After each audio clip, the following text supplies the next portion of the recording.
रहमतुल्लाहि व बरकातहू। आज का हमारा टॉपिक है प्रोकैरियोट और यूकेरियोट्स। अब प्रोकैरियोट क्या चीज़ है, यूकेरियोट क्या चीज़ है? अगर प्रोकैरियोट को देखें तो प्रोकैरियोट दो वर्ड से मिलकर बना है, एक है प्रो और एक है कैरियन। प्रो का मतलब है बिफोर और कैरियन का मतलब है न्यूक्लियस। इसका सिंपल मतलब ये है ना कि ये पहले ज़माने वाले ऑर्गेनिज्म है। बिफोर मतलब जब पहले पहले दुनिया वजूद में आ गया ना, तो पहले ज़माने में जो सेल मौजूद होते थे वो प्रोकैरियोटिक थे, जिसमें न्यूक्लियस नहीं था। और यहाँ पे यूकेरियोट भी दो वर्ड से मिलकर बना है। यू का मतलब ट्रू और कैरियन का मतलब न्यूक्लियस, कि ये वो सेल होते हैं जिसके अंदर ट्रू न्यूक्लियस मौजूद होते हैं। अब इसका मतलब ये है कि इसके अंदर नो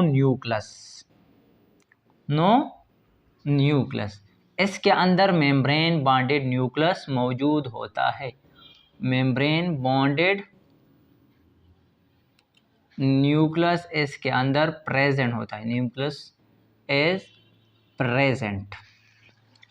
अब मेम्ब्रेन बॉन्डेड न्यूक्लियस का क्या मतलब है? अब फॉर एग्जांपल ये आपके साथ एक सेल होता है, चाहे प्लांट चाहे यूकेरियोट हो या प्रोकैरियोट, दोनों फॉर एग्जांपल ये एक सेल होते हैं। अब इसके अंदर ये वाला पोर्शन इसी तरह, आपको पता है कि न्यूक्लियस के अंदर क्रोमोसोम होते हैं, इस क्रोमोसोम के अंदर डीएनए होता है। अब प्रोकैरियोट में क्या होता है कि प्रोकैरियोट में ये बाहर न्यूक्लियस के बाहर जो न्यूक्लियर मेम्ब्रेन होता है, न्यूक्लियस के बाहर जो न्यूक्लियर मेम्ब्रेन होता है वो नहीं होता। बाकी क्रोमोसोम भी होता है, डीएनए भी होता है, लेकिन बाहर वाला न्यूक्लियर मेम्ब्रेन नहीं होता। और जिस जगह पे ये क्रोमोसोम प्रोकैरियोटिक सेल में पड़ा हुआ है, इसको हम कहते हैं न्यूक्लियाइड्स। क्या कहते हैं? न्यूक्लियाइड। अब इसमें क्या होता है? इसमें ये होता है कि इसके अंदर डीएनए क्रोमोसोम होते हैं और बाहर से न्यूक्लियर मेम्ब्रेन भी इसके अंदर मौजूद होता है। इसके साथ साथ इसका जो क्रोमोसोम्स है वो सिर्फ डीएनए से मिलकर बना है, सिर्फ ओनली डीएनए।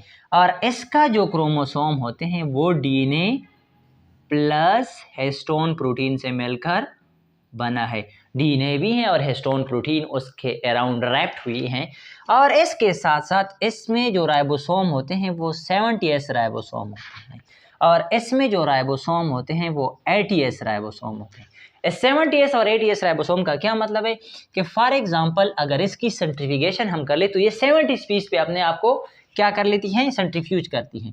फॉर एग्जांपल और इसकी स्मॉल सब यूनिट 30S है और लार्ज सब यूनिट 50S है, और इसकी स्मॉल सब यूनिट 40S और लार्ज सब यूनिट 60S होते हैं।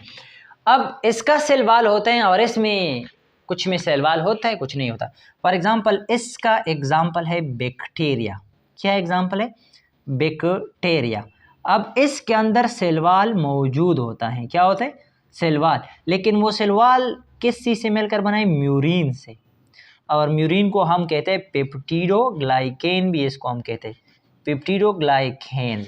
अब इनमें से सिर्फ एक ऐसा ग्रुप है, फॉर एग्जांपल एनिमल, जिसमें सेल वॉल एब्सेंट होता है, सेल वॉल एब्सेंट होता है। बाकी फॉर एग्जांपल इसमें फंजाई हैं, तो फंजाई का सेल वॉल काइटिन से मिलकर बना है। और प्लांट है, और प्लांट का सेल वॉल सेलुलोज से मिलकर बना है। तो मतलब ये है कि इनमें सिर्फ एनिमल ऐसा है जिसमें सेल वॉल नहीं होता, बाकी फंजाई का सेल वॉल काइटिन से और प्लांट का सेल वॉल सेलुलोज से। और एक प्रोटिस्टा होता है, और प्रोटिस्टा का सेल वॉल भी डिफरेंट केमिकल से मिलकर बना है। अब ये सेलुलोज और काइटिन क्या चीज़ है? ये पॉलीसेकेराइड है। और पॉलीसेकेराइड क्या चीज़ है? जब 10 से शुगर की यूनिट आपस में इकट्ठा हो जाए, 10 से ज़्यादा शुगर की यूनिट आपस में इकट्ठा हो जाए और एक मॉलिक्यूल बनाए, तो इसको हम क्या कहते हैं? पॉलीसेकेराइड इसको कहते हैं। अब इसका एग्जांपल बैक्टीरिया हो गया, और इसका एग्जांपल फंजाई, प्रोटिस्टा, एनिमेलिया, और ये सब क्या है? यूकेरियोटिक से